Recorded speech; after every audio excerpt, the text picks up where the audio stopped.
নমস্কার, দেখছেন TV9 বাংলা। আপনাদের সঙ্গে রয়েছি আমি তন্নিষ্ঠা। হেলথ প্লাস অনুষ্ঠানে আপনাদের সকলকে স্বাগত। দক্ষিণ ভারতের অন্যতম শীর্ষ মাল্টি সুপার স্পেশালিটি হাসপাতাল যশোদা হসপিটালস হায়দ্রাবাদ 1989 সাল থেকে আধুনিক চিকিৎসা প্রযুক্তি ও মানবিক যত্নের সমন্বয় কোটি কোটি মানুষের জীবনে এনে দিয়েছে নতুন আশা। সমাজিগুড়া, সেকেন্দ্রাবাদ, মালাকপেট ও হাইটেক সিটিতে 4টি অত্যাধুনিক ইউনিটে রয়েছে প্রায় 4000 বেড, যেখানে চিকিৎসায় নিয়োজিত বিশ্বমানের চিকিৎসকের দল। Cancer care, cardiac, neuro, ortho, transplant সার্ভিসেসের সঙ্গে রয়েছে অত্যাধুনিক MR লিনাক ও রোবোটিক সার্জারির সুবিধাও। যশোদা হসপিটালস হায়দ্রাবাদ, আপনার সুস্থতার বিশ্বাস, আপনার জীবনের নতুন অধ্যায়। আজকের আলোচনার বিষয় কিপ ইউর হার্ট হ্যাপি। স্টুডিওয়ে আমাদের সঙ্গে আছেন চিকিৎসক doctor Anup Agarwal, cardiologist, Yashoda hospitals, Hyderabad, Telangana. Welcome to our show, sir. Firstly, I would like to ask you, firstly tell me about yourself and where do you work briefly? Yeah, so my name is Dr. Anup Agrawal. I work at Yashoda Hospitals in Secunderabad, and as has been introduced, Yashoda Hospital has multiple branches in Hyderabad, and I work in the Secunderabad branch. I started my medical career in year 2002, where I started my training at All India Institute of Medical Sciences in New Delhi. From 2008 till 2017, I was in the United States for my advanced training. And on my return back, I have been working at Hyderabad at various institutes for the past 7-8 years. And lately, I have been associated with Yashoda Hospital, where I work as a senior interventional cardiologist, focusing on cardiac care for adults, both for preventive as well as for treatments.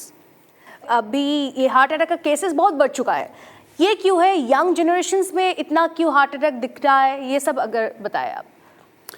देखिए, young generation, young age, by that we mean वो लोग जिनकी as 50 से कम है या 40 से कम है। Definitely पिछले 10-20 साल में हमें ये देखने को मिला है कि इन एज ग्रुप में हार्ट अटैक के चांसेस ज़्यादा हो गए हैं, इंसिडेंसेस ज़्यादा हो गए हैं। वो जो पहले काफ़ी कम हुआ करते थे। हमारे सीनियर्स बताते हैं कि पहले 35-40 साल की उम्र के लोग जिनको हार्ट अटैक हो, उनके चांसेस बहुत कम होते थे। मेरे पिछले 10-15 साल के मेडिकल करियर में मैं ये वाउच कर सकता हूँ कि काफ़ी यंग लोग आते हैं unfortunately with heart attack and heart failure. Generally इनमें लोगों के डायबिटीज़ या कोलेस्ट्रॉल, इन सब के रिस्क फैक्टर्स उतने ज़्यादा नहीं होते हैं। ज़्यादा कॉमनली रिस्क फैक्टर यंग लोगों में जो देखने को मिलता है वो मोस्टली लाइफस्टाइल रिलेटेड है। लाइफस्टाइल रिलेटेड एज इन हमारा खान पीन, स्ट्रेस लेवल, ओबेसिटी या ओवरवेट, सेडेंट्री लाइफस्टाइल, हम बहुत ज़्यादा एक्टिव नहीं हैं, मैक्सिमम हमारा काम बैठने का है, हम बहुत फिज़िकली डिमांडिंग वर्क नहीं करते हैं, हमारे खाने में वो न्यूट्रिशन नहीं है जो पहले हुआ करता था। स्मोकिंग एक बहुत बड़ा, इनफैक्ट मोर देन 50% कारण यंग एज में हार्ट अटैक होने का स्मोकिंग, और अगर स्मोकिंग के साथ ही हम कोरोबरेट करें तो पोल्यूशन, ये सारी चीज़ें हैं जो मेजर डिटर्मिनेंट हैं क्यों यंग लोगों में हमें हार्ट की प्रॉब्लम ज़्यादा देखने को मिलती है। जो कोविड दौर गया है, उसके बाद जो कोविड वैक्सीन या फिर कोई भी अगर ऐसा वैक्सीन, ये क्या एक रीज़न हो सकता है बिहाइंड हार्ट अटैक? देखिए, जब कोविड आया था उस समय हमारे पास हार्ट से रिलेटेड जानकारियाँ काफ़ी कम थी। ओवर द टाइम जैसे जैसे समय बीता हमारी जानकारियाँ बढ़ी। हमें दो चीज़ें बहुत क्लियर, आज अब कोविड को लगभग 5 साल हो गए हैं, हमारी जानकारी भी काफ़ी बढ़ गई है। दो चीज़ें बहुत क्लियर हैं हमारे सामने। जिनको कोविड होता है उनमें हार्ट की प्रॉब्लम, पर्टिकुलरली थ्रोम्बोटिक प्रॉब्लम, जिसकी वजह से हार्ट अटैक या स्ट्रोक या पल्मोनरी एम्बोलिज्म जैसे ब्लड क्लॉट जो लंग में आ जाए, उनके चांसेस ज़्यादा होते हैं। तो जिनको कोविड हुआ है, कोविड के समय या इमीडिएटली कोविड के कुछ समय बाद, उनमें हार्ट अटैक के चांसेस ज़्यादा देखने को मिलते हैं। ये हमारे पास डॉक्यूमेंट्री एविडेंस है।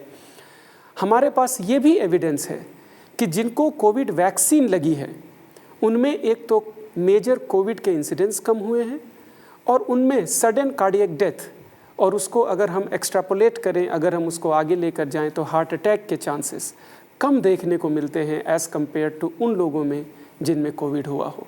तो कोविड वैक्सीन या फॉर दैट मैटर कोई भी वैक्सीन, एडल्ट वैक्सीन जो आज के डेट में मार्केट में अवेलेबल है, हमारे पास ऐसा कोई एविडेंस नहीं है बताने का कि वैक्सीन की वजह से heart problem, heart attacks, blood clots के चांसेस बढ़ते हों।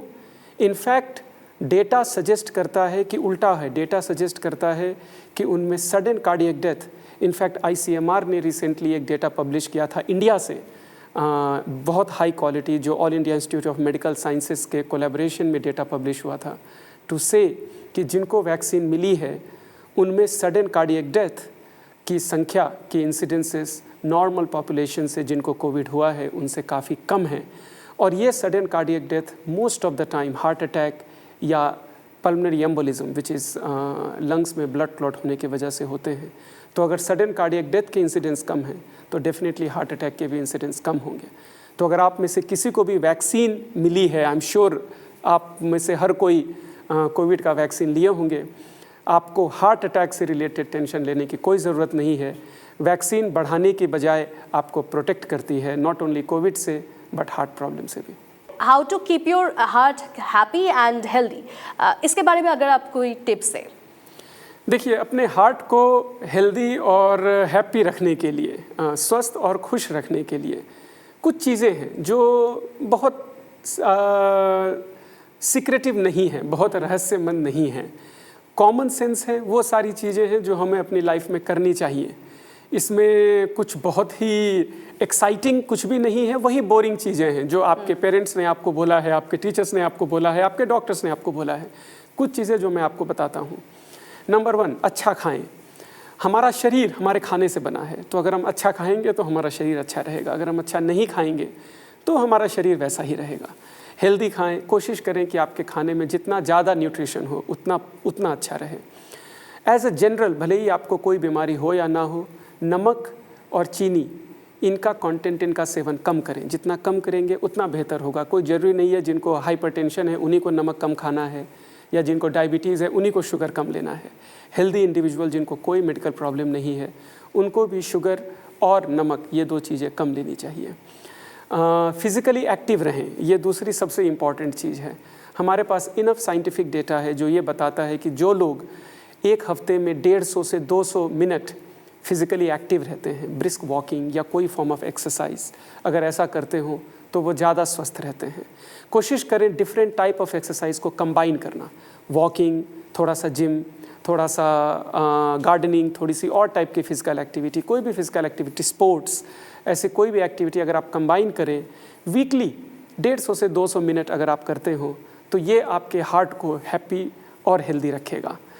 Diet, exercise, weight, make sure कि आपका weight within normal range हो। हम इसको क्वांटिफाई करते हैं BMI से, या बॉडी मास इंडेक्स, या आपके हाइट और वेट का एक रेशियो होता है। BMI को कोशिश करें अबाउट 20 से 24 के आसपास रखें, अगर 21-22 रखें तो और बेहतर है। Basically what that means is कि आप अपने हाइट के हिसाब से अपने वेट को कंट्रोल में रखें, और कुछ हद तक खाना कंट्रोल में रखेंगे तो वेट भी कंट्रोल में रहेगा। स्ट्रेस या तनाव, पर्सनल और प्रोफेशनल स्ट्रेस, कोशिश करें इसको जितना मैनेज कर सकें। कुछ हद तक स्ट्रेस मैनेज कर सकते हैं, कुछ हद तक स्ट्रेस आपको जीना है, लाइफ में है, आपके बॉस हैं, हम सब के बॉस हैं, तो थोड़ा सा स्ट्रेस लाइफ में रहेगा। कोशिश करें उस स्ट्रेस को हैप्पियर मोमेंट के साथ कंपनसेट करने के लिए, एटलीस्ट वो कंपनसेट कर लें तो वो भी आपके काम आ सकता है। Smoking is the number 1 killer, सबसे बड़ा प्रॉब्लम है हार्ट डिजीज़ के लिए। यंग लोगों में more than 60% of the time smoking सबसे बड़ा कारण है क्यों हार्ट अटैक होता है। स्मोकिंग, पोल्यूशन, पर्टिकुलरली ये जो PM 2.5 जिसकी हम बात करते हैं, जिससे एक सिस्टमिक इन्फ्लेमेशन होता है, कोशिश करें उससे अपने आप को दूर रखें। अगर आप क्राउडेड या पोल्यूटेड एटमॉस्फेयर में जाते हैं तो एक सिंपल जो 2 रुपये का मास्क आता है, कोशिश करें वो मास्क यूज़ करें। कोई ज़रूरी नहीं है आपको फैंसी N95 या उस टाइप के मास्क यूज़ करने के लिए। उसके अलावा बेसिक हाइजीन मेंटेन रखें, क्योंकि इन्फेक्शंस एक बहुत बड़ा ट्रिगर होता है हार्ट की प्रॉब्लम क्रिएट करने के लिए। इन्फेक्शन खुद में भी प्रॉब्लम है, और वो इन्फेक्शन हार्ट डिजीज़ जैसे कोविड ने किया वो ट्रिगर कर सकता है। तो अगर हम हाइजीन मेंटेन रखें, एडल्ट वैक्सीनेशन जो हमें रिकमेंडेड है वो अगर हम वैक्सीन यूज़ करें तो उससे हम नॉट ओनली वो इन्फेक्शंस प्रिवेंट करेंगे बट उसकी वजह से होने वाले हार्ट डिजीज़ भी प्रिवेंट करेंगे। हाई रिस्क बिहेवियर, पर्टिकुलरली जैसे ड्राइविंग हुआ या कोई ऐसे स्पोर्ट्स एक्टिविटी ऐसी हुई जिसमें आपके जिसमें आपके लाइफ को थोड़ा सा रिस्क रहता है, we call it high risk behaviour. कोशिश करें वो अपनी लाइफ में जितना कैलकुलेटेड, जितना कम से कम ले सकें। अब यंग लोगों में वाइल हार्ट अटैक बढ़ रहा है, बट अभी भी यंग लोगों में the number 1 killer is road traffic accident. तो अगर आप हार्ट को सेहत रखें, खुश रखें, बट अगर एक्सीडेंट में कुछ हो तो फिर हार्ट खुश रहने का कोई फ़ायदा नहीं है। तो इंश्योर करें कि आप ठीक से गाड़ी चलाते हो, you take care of all the safety precautions. Medically अगर हम बात करें तो 3 चीज़ें बहुत सिंपल। ब्लड प्रेशर अपना चेक करें, मेक श्योर आपका ब्लड प्रेशर ठीक हो। कोलेस्ट्रॉल बीच बीच में चेक करते रहें, मेक श्योर वो ठीक हो। और शुगर आपका कंट्रोल में रहे।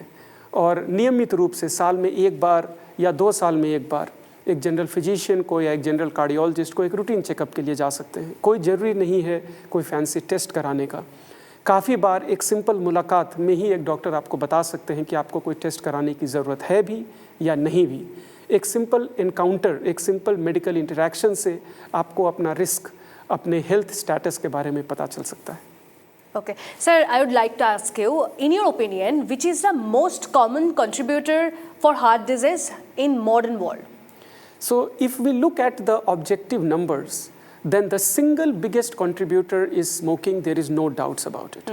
More than 50%. In fact, if you look at regional variations, somewhere it would be 60%, somewhere it would be 65%. But smoking is the single biggest contributor.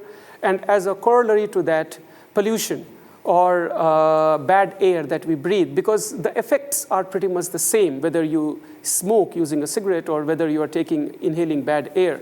That is the single biggest contributor. And if you go in a descending order, then after that, sedentary lifestyle, obesity, and poor nutrition. Gone are the days when we were talking about diabetes and cholesterol and all of that. Those we are talking about, those we usually talk about in age beyond 50, 60, because risk factors, they catch up. Diseases, they catch up.